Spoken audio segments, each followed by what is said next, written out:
គោរពមេឃនឹងដី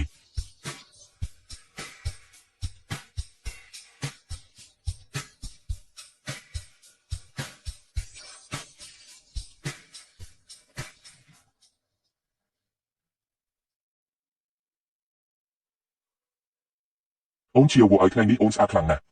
បងក៏សង្ហាដែរ ជាវ៉ៃអរគុណណាស់ដែលព្រមរៀបការជាមួយបងនឹងមើលថែអូនពេញមួយជីវិតហើយមិនឲ្យអូនត្រូវពិបាកចិត្តឡើយយ៉ាងនេះឲ្យអូនក៏នឹងនៅក្បែរបងពេញមួយជីវិតដែរ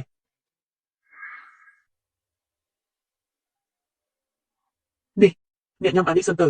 ហើយនឹងនេះជាថ្នាំពៅដែលសិស្សច្បងខ្ញុំធ្វើដោយសម្ងាត់វាជួយឲ្យរាងកាយរឹងមាំខ្លាំងណាស់ខ្ញុំខ្លាចអ្នកខ្សោយរាងកាយទ្រាំមិនបាននឹងភាពហត់នឿយពេលរៀបការថ្មីថ្មោងនេះ សៀវអូនគិតថាបងមិនកើតមែនទេមិនមែនទេគឺបងបារម្ភពីអ្នកនឹងណាមើលចុះអ្នកអកញឹកញាប់ហើយមិនចូលចិត្តហាត់ប្រាណទៀតពៅខ្លះទៅវាល្អហើយ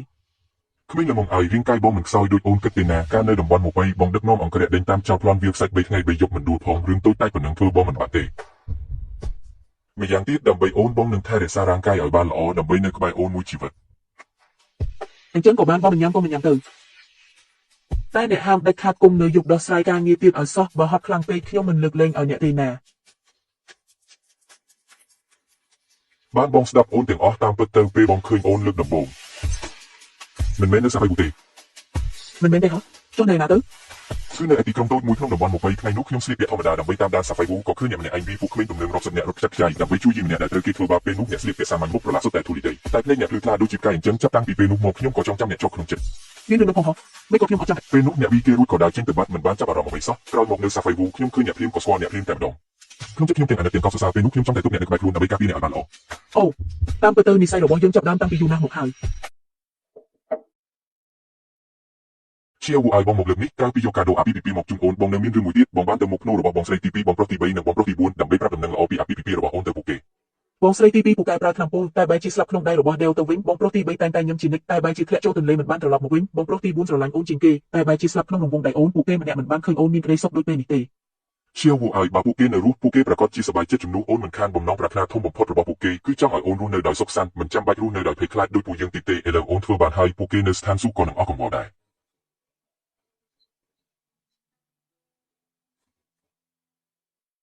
ជាវ៉ៃកុំសោកសៅអីក្រោយពីនេះមានបងនៅក្បែរអូននឹងមិនឯកាទៀតទេចាំថ្ងៃក្រោយមានឱកាសយើងទៅដុតធូបគោរពពួកគេទាំងអស់គ្នា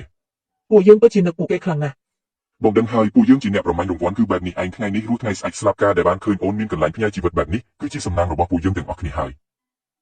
របស់របរដែលពួកគេបន្សល់ទុកខ្ញុំយកមកទាំងអស់ហើយទុកឲ្យអ្នកមើលកំដរអារម្មណ៍ចុះ បងប្រុសបងស្រីឲ្យគុំបារម្ភអីខ្ញុំនឹងរស់នៅឲ្យបានល្អឲ្យមានក្តីសុខឯអ្នកដែលសម្លាប់បងទាំងនោះខ្ញុំនឹងសងសឹកឲ្យបងទាំងពីរឲ្យបាន ការប្រកួតជាវឲ្យទៅជាវយ៉ានីគឺជាជំរឿនដែលត្រឹមត្រូវបំផុតហើយ លោកបងមិននៅលេងពី3ថ្ងៃទៀតទេអី មិនបានទេឯណោះនៅមានការងារច្រើនណាស់ដែលត្រូវដោះស្រាយហើយខ្ញុំនៅទីនេះក៏រំខានដល់ពេលផ្អែមល្ហែមរបស់ពួកឯងពីរនាក់ដែរ និយាយស្អីហ្នឹង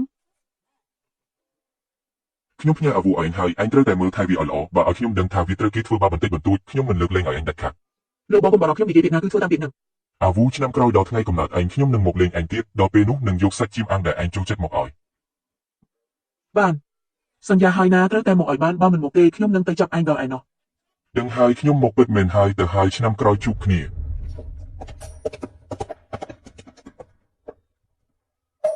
គុំពិបាកចិត្តអីឆ្នាំក្រោយគេនឹងមកហើយថ្ងៃក្រោយពួកយើងក៏អាចទៅលេងគេនៅបានដែរយុនយេមានឯងនៅទីនេះពិតជាល្អណាស់ ក្មេងល្មងឲ្យខ្ញុំនឹងនៅក្បែរអេនជីនិចតោះពួកយើងត្រឡប់ទៅផ្ទះវិញ ខ្ញុំមិនមែនជាក្មេងកុំព្យូទ័រខ្ញុំនៅមានបងនៅមានប៉ាម៉ាក់ហើយនឹងបងប្រុសទៀតហើយក៏នៅមានមនុស្សជាច្រើនដែលស្រឡាញ់ខ្ញុំដែរខ្ញុំលែងជាដែលឯងក៏គ្មានទីពឹងម្នាក់នោះទៀតហើយ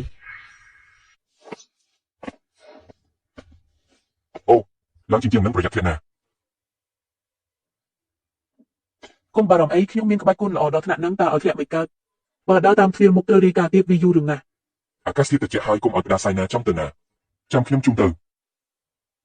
មិនបាច់ទេខ្ញុំគ្រាន់តែទៅទិញស្ករកែវនឹងទៅផ្លែតនឹងត្រឡប់មកវិញហើយ អញ្ចឹងចាប់ត្រឡប់មកវិញណាបើមានរឿងអីកុំភ្លេចខ្លួនកញ្ចែនេះពួកអង្គរៈនឹងមកដល់ភ្លាម ដឹងហើយណាលោកនេះមិនក៏អ៊ូច្រើនជាងសិស្សច្បងខ្ញុំទៀត តាមការពីព្រះនាងឲ្យល្អផង